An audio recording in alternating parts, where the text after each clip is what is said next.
नमस्कार, मी डॉक्टर मच्छिंद्र बांगर महाराष्ट्रातील आणि देशातील हवामान परिस्थिती संदर्भात ताजा अंदाज देणार आहे.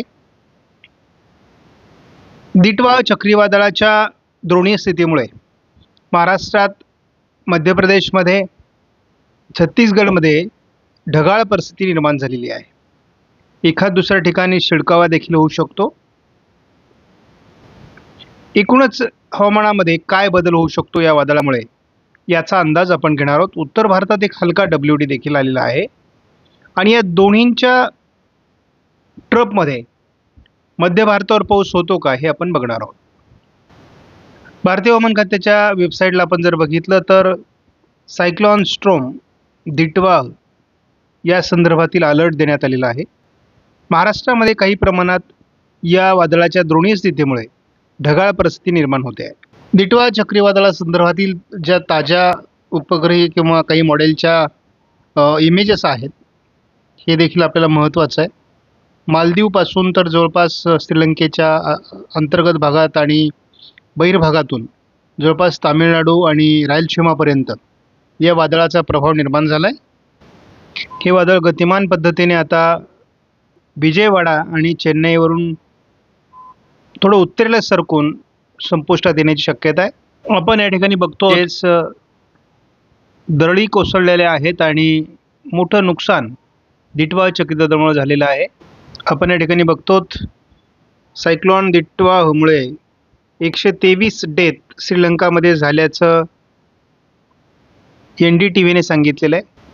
दिटवाच्या परिणामामुळे श्रीलंकेत आलेले वेगवेगळे पूर आणि या ठिकाणची परिस्थिती आपण बघतो.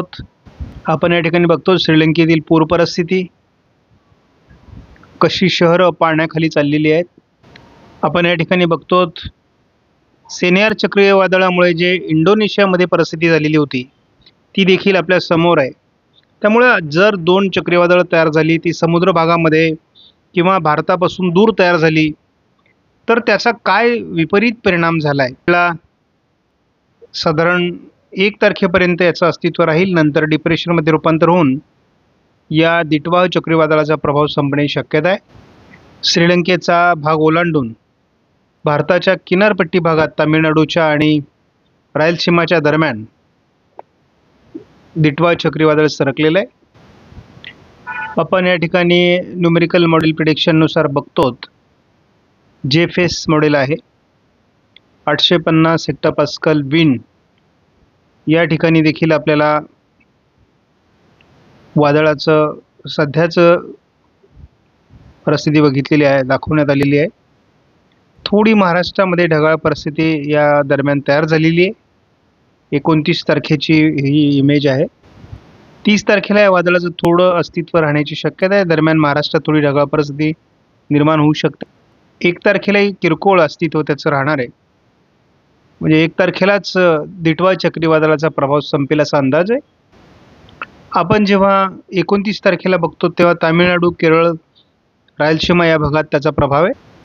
1 तारखेला आपण बघतो की रायलसीमा आणि आंध्र प्रदेशच्या काही भागात त्याचा प्रभाव वाढेल. तामिळनाडूचा त्याचा प्रभाव कमी होईल.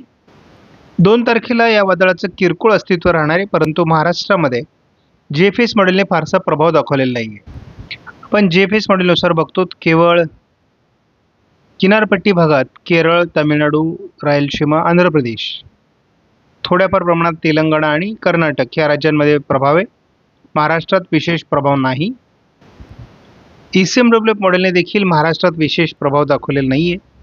केवळ किनारपट्टी भागातच दिटवा चक्रीवादळाचा प्रभाव राहणार आहे.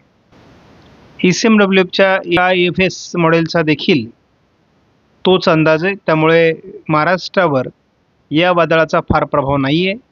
आपण दिटवा चक्रीवादळाचा थोडा धावता अंदाज जर घेतला तर हे बऱ्यापैकी बंगालच्या उपसागराच्या अंतर्गत भागात सरकतं आहे. त्यामुळे किनारपट्टी भागावरचा प्रभाव त्याचा कमी होतो आहे, परंतु त्यामुळे इतर राज्यांना त्याचा कोणताही धोका होणार नाही. आपण बघतो की उद्या 30 तारखेला चेन्नईच्या दरम्यान याचा लँडफॉल असेल. पुढे विजयवाडाच्या दिशेने ते सरकणार आहे. साधारण 1 तारखेला विजयवाडाच्या आणि चेन्नईच्या दरम्यान ते असण्याची शक्यता आहे. पण 1 तारखेनंतर त्याचा प्रभाव बऱ्यापैकी कमी होण्याची शक्यता आहे. आपण पावसाच्या स्वरूपामध्ये देखील हा अंदाज बघणार आहोत. परंतु विजयवाड्याच्या आणि चेन्नईच्या दरम्यानच हे वादळ संपुष्टात येण्याची शक्यता आहे 2 तारखेला. आपण जर पावसाच्या स्वरूपामध्ये याचा अंदाज घेतला किंवा ढगाळ परिस्थितीच्या बाबतीत, तर किरकोळ ढगाळ परिस्थिती महाराष्ट्रामध्ये असणार आहे उद्या 30 तारखेला. मात्र तामिळनाडू, रायलसीमा, आंध्र प्रदेश या राज्यांमध्ये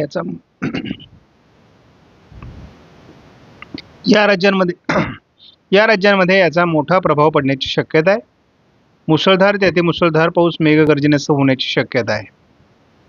परंतु आपण एकूणच असं बघतो की 2 तारखेपर्यंतच याचं अस्तित्व आहे.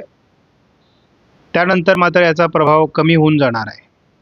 आणि एक लक्षात ठेवा, हे शेवटचे वादळ असतील या वर्षातली, कारण यानंतरच्या सिस्टम बनण्यासाठी फार अनुकूल वातावरण असणार नाही. जरी काही सिस्टम बनल्या तरी त्या समुद्र भागाच्या अंतर्गत भागातच असणार आहेत. त्यामुळे भारतीय भूभागावर त्याचा फार परिणाम होईल असं वाटत नाही. तरी देखील काही अपडेट आली तर आपण ती देणारच आहोत. साधारण 3 तारखेला आपल्याला थोडं महाराष्ट्राच्या दक्षिणी पट्ट्यामध्ये ढगाळ परिस्थिती निर्माण होऊ शकते हे वादळ गेल्यानंतर. त्या पलीकडे या वादळाचा फारसा प्रभाव महाराष्ट्रामध्ये निर्माण होईल असं 4 तारखेपर्यंत तरी काही वाटत नाही. आपण थोडं 4 तारखेला बघतो.